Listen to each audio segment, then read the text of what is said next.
Vous levez près d'un demi-milliard d'euros, c'est l'annonce de ce matin. Alors, je crois que les mulliers ont souscrit, c'est bon, 70%, reste 30%. C'est beaucoup d'argent. Expliquez-nous votre business. Vous êtes dans 20 pays, vous faites des champs de photovoltaïque, vous équipez aussi le toit des entrepôts, des usines, mais c'est beaucoup d'argent, 2 milliards quand même. C'est parce que fabriquer une centrale électrique, c'est quelque chose de capitalistique. Ça demande beaucoup d'investissement et donc pour ça, beaucoup de financement. Donc c'est finalement normal. Et puis on fait beaucoup de croissance. Depuis notre mise en bourse en 2014, on fait une croissance annuelle de plus de 40% par an.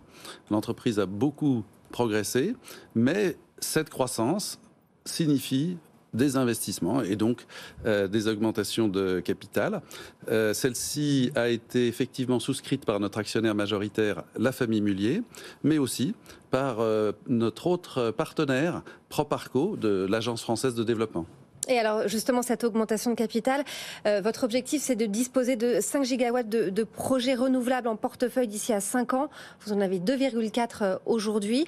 Vous voulez aussi gérer 8 gigawatts pour des comptes tiers. Comment vous allez procéder pour accélérer comme ça cette production ? Eh bien, c'est l'ADN de Voltalia. Les salariés de Voltalia développent des nouveaux sites. Ils cherchent des endroits propices où il y a du vent, du soleil, sécurisent des droits fonciers, trouvent comment se raccorder au réseau électrique, déposent des permis, font toutes ces études techniques. Ils créent le projet à partir de rien. Et lorsque ce processus, qui dure quelques bonnes années, devient mature, eh bien, il va être temps ensuite de construire les centrales et donc de se financer. Et alors justement, les centrales, c'est quoi ? C'est des fermes solaires qu'on va retrouver un peu partout. Vous êtes, Christophe l'a dit, dans 22 pays, qu'on va retrouver un peu partout dans le monde. C'est aussi les toits des usines, les toits des bâtiments, les toits de parking. Est-ce qu'il y a aussi les toits des particuliers aussi ?